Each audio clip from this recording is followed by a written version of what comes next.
Welcome to the show. I'm Veronica Newfer. My guest today is Commissioner Stan Primozich. He's running for re-election for Yamhill County Commissioner, and every time I talk to him, I am always impressed. I think it probably started in his life with the amount of books he reads. He has a lot of knowledge, and he has used his position as county commissioner to take all the knowledge and gain more knowledge, and he has a wealth of experience. And you know what? I'm just going to let him talk about it because he's going to do a better job than I do, but he's an impressive man. So thanks for what you've done as a county commissioner. You have spent a lot of time, a lot of hours at this job because there's so much a person can do. They can do as much or as little as basically they want to, but you've chosen to. I have an obligation to the people of Yamhill County who entrusted this job to me, and the job does come with a paycheck, and I'm very cognizant of that. I work between 60 and 70 hours every week. There's always something going on, or a conference on the weekends, evening meetings, early morning meetings. I have many days that start at 7 a.m. meeting and end with a 7 p.m. meeting. So, and meetings all in between. So it's important work. There's a lot of things that are going on in Yamhill County that our citizens deserve the very best representation they can have.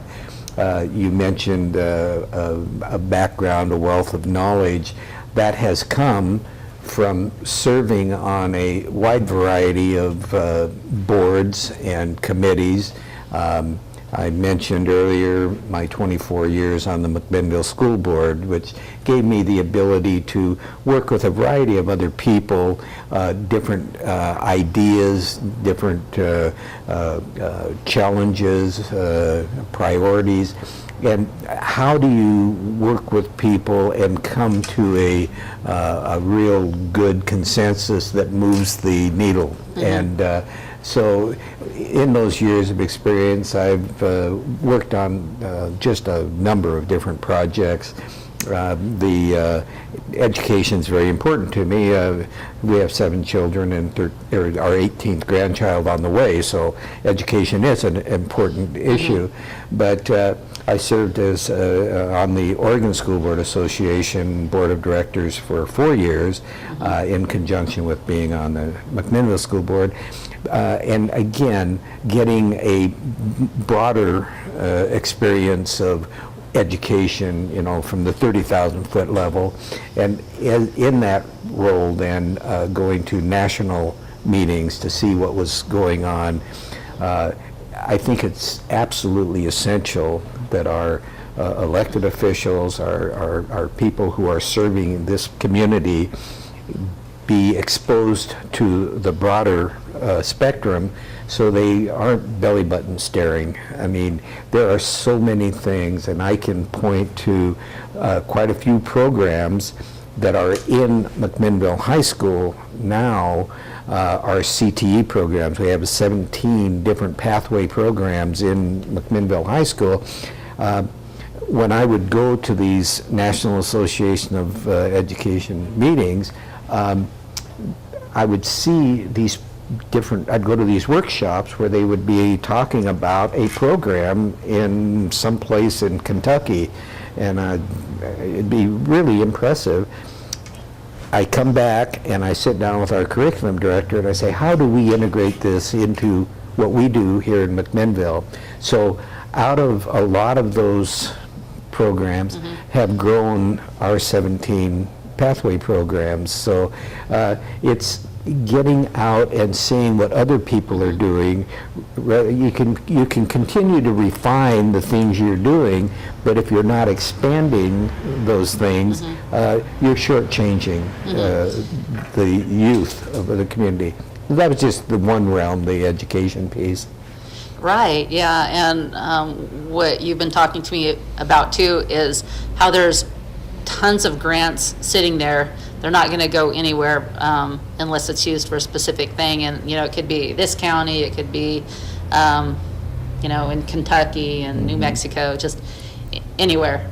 And because you have actually proactively looked into those areas, you're snagging up the grant money instead of, another location to use for a county, to benefit our county. You do need to build relationships with these various agencies, because the money, unfortunately or fortunately, I don't care how you want to look at it, I don't care where you are, on which side of the aisle, the money is there. Our tax dollars are being collected, put in a pot, and somebody someplace is saying this is how this money's going to be used. Yeah, so if you're a Republican conservative like me and you, it's like, you know what, we'd rather just keep government small. But the money's there, and it's like, you know what, somebody is going to use it for this purpose. Why don't we take it to benefit our county? And can you show us ways you've done this? Oh, yeah, a number of them. Just one small example is the U.S. Department of Agriculture has several $1 million allocated to it for rural development. And rural development is going into any community of 35,000 or less in population. Well, in Yamhill County, we have 10 cities, and all 10 cities are under 35,000 population. Therefore, all of our cities qualify under USDA rules. That being said, one of my trips to Washington, D.C., I went to the Department of Agriculture. I said, I need the contact people that I need to work with in Oregon to get those dollars into Yamhill County. I was given the name of Jill Reese at that time. She was the acting director of USDA for the state of Oregon. I was in the office there on a Tuesday. I was flying back on Wednesday. I called Jill and said, Jill, can you meet me for breakfast in Wilsonville on Thursday morning? And she agreed to do that. And we sat down and talked to Jill for probably 2.5 hours. Since then, we've had several sit-downs. And as a result, there have been grants through the Department of Agriculture that have come into Yamhill County, the most recent of which was at George Fox University. Dr. Harder, who heads up the engineering program there, we were in a meeting. I'm on the board of the Innovation Accelerator program in Newburgh, and Dr. Harder is also on the board. And we were in a meeting, and he said, Stan, do you know anybody at the Department of Agriculture? I said, well, I do, yes. He said, well, I have a friend that's at a university in Ohio, and he got a grant through the USDA that helped him to create this new program, and I'd like to do something like that. I said, okay, Bob. I gave Jill a call. She agreed to come down and meet with us at Dr. Harder's office. We sat down, went over the program, and I said, okay, Jill, Dr. Harder, you guys are together, make this thing happen. And about 2 months ago, I got a letter stating that they had been given this grant that Dr. Harder was trying to get. And so how's that going to benefit Yamhill County? Any dollars that come into Yamhill County benefit either through salaries. The program that Dr. Harder is trying to develop will expand that department at George Fox University, which then results in salaries and benefits being paid out. Any dollar that comes into the county is going to turn over about 7 times. So it's critical that we get those dollars. Another area is veterans. I'm a veteran. I spent 64, 65, and 66 in Vietnam. Saw a lot of things there that I hope never to see again. But being a veteran, I appreciate the sacrifices that our men make to protect the freedoms that we so enjoy. And so, as the co-chair of the Veterans Committee for the Association of Oregon Counties, I have been very, very strong in my advocacy at the state level, at state capitol. For instance, the issue with the voters of the state of Oregon voted to provide funding for veterans services out of lottery funds. Our good governor chose to take about $10 million of that and stick it in the general fund. We rallied the troops through advocacy and lobbying, that is being fixed. So those dollars will actually benefit veterans. Do you remember that? Do you remember voting a couple of years back, I think, that we are going to give money to the veterans, and we won easily on that. When I say we, I mean the state of Oregon won. Veterans won, yes. The veterans won, and Governor Kate Brown tried to steal that money to put it into her special interest, whatever she wanted. And anyway, Commissioner Primozich and others helped bring that back and keep her honest. So I mean, whether you're voting for Commissioner Primozich this November, which I encourage you to, also remember the governor, because we don't need a dishonest governor, and the media is going to cover it up, as most of you already know. But then there's there are a number of things that happen at a federal level. And I do, as I indicated, I go back to Washington at least once a year to lobby for veterans issues as the vice chair of the National Association of Counties Veterans Association. And one of the things that people need to realize is getting our veterans their benefits all of us. Last year, Yamhill County alone, because of our over 9,000 veterans, received $59 million in dollars that came in here that were benefits for veterans, whether it was GI Bill for their home purchases, whether it's disability benefits, education benefits, all of the pool of benefits that are available to our veterans. We need to make sure that they get them, not only because it's the right thing to do for the veteran, but because we all benefit from it. Those dollars come into Yamhill County and they turn over in Yamhill County. They create jobs in Yamhill County. And so it's very, very important that we recognize the sacrifices they make and make certain that they get the benefits. See, back in the 60s, when I was in Vietnam and I came home, I was one of those people that walked off the base in uniform and got spit on. I can remember very clearly. We were not popular people.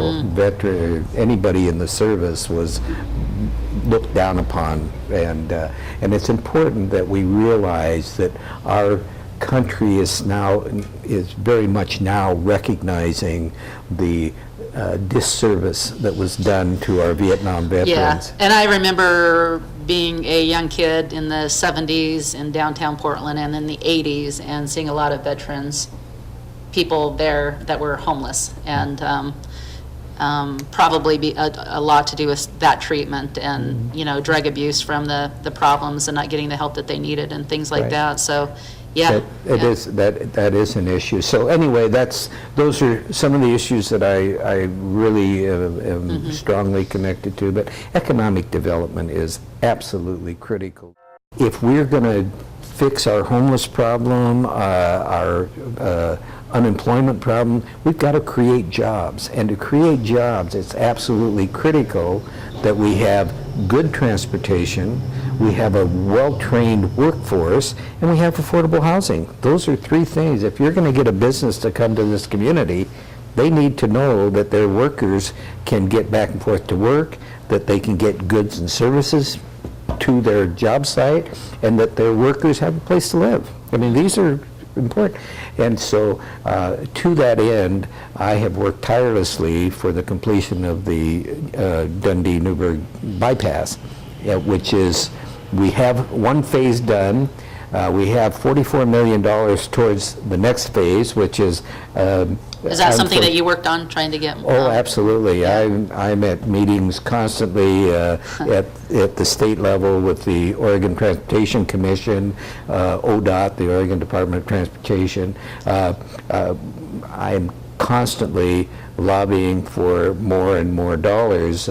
We were successful in appearing before the Oregon Transportation Commission and getting all of the dollars that were saved, because we did have about $10.5 million worth of savings on phase one. Good. I went around with some other people. We got the communities that had stepped up to the plate, because all of our cities, local cities, had a stake in paying a part of the phase one, got them to agree to allow us to take those savings and use them in the next phase. So that gave us some seed money, and then we've gotten some grant money to feed that. And then in the House Bill 2017, another $22 million was put to that project. As a county commissioner, is that something that you're in charge of doing? I mean, if there was somebody else in charge. In charge of it, that would, we have a committee, the Parkway Committee, that works on these issues. And, but as a county commissioner, I have the ability to convene meetings. I have the ability to walk into the Capitol and talk to people, but you have to build those relationships. You have to be able to pick up a phone and call a Matt Garrett, who's the head of ODOT, and he immediately recognizes your name and takes your call. Those are critical pieces to moving that needle. Now, obviously, Portland has a lot of juice, and they're getting the bulk of the money out of 2017. But we are getting our piece. And another thing that Representative Noble was very helpful in getting done this in the short session of the House. There were 4 jobs that were funded in House Bill 2017 that were identified as having progress made before the state could enact the next 2-cent gas tax to continue that House Bill 2017 process.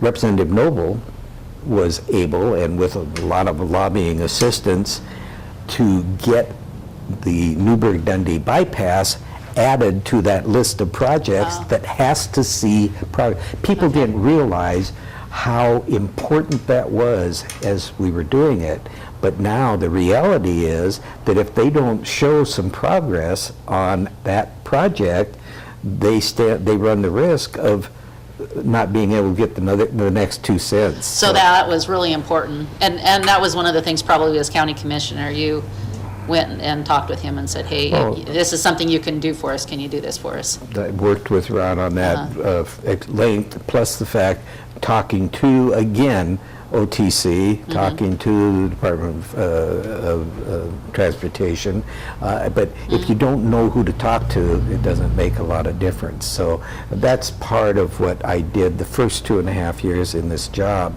I spent an enormous amount of time building relationships, finding out who is it that I can help us get these things done, and how can I build the relationships with them. So I showed up at meetings. I was there, I listened, I gave input when it was necessary or when it was helpful, but people started recognizing me as a person who shows up. And if you're not at the table, you're on the menu. It's that simple.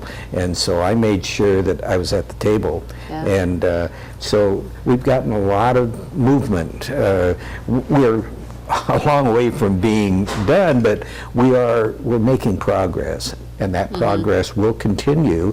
But it's steady by jerks in my world, and every day is a brand new day. There's new challenges. There's always those things that you're working on, but during the course of that, you've got all these fires that break out that you've got to jump in and get involved with.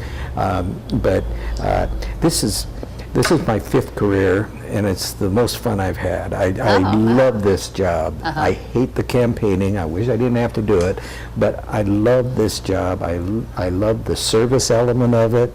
I love the challenges that come with it.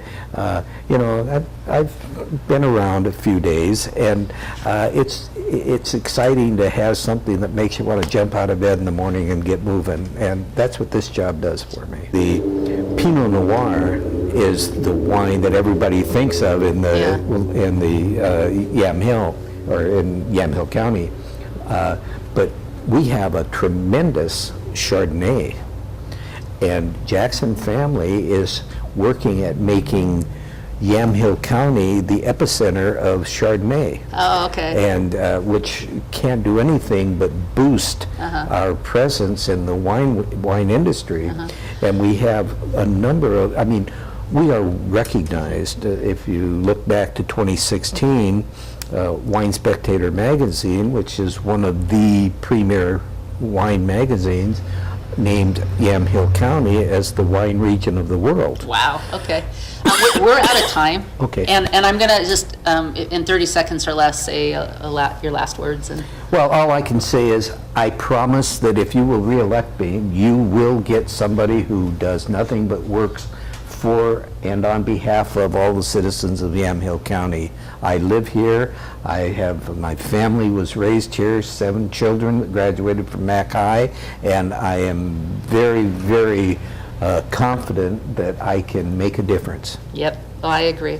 Okay, well, you know, as you probably hear and can pick up, you know, this is why he impresses me every time I talk with him. You know, anybody can go to work and either just answer and respond to emails or, you know, put in their 40 hours, maybe even cut it a little short, 30, 35.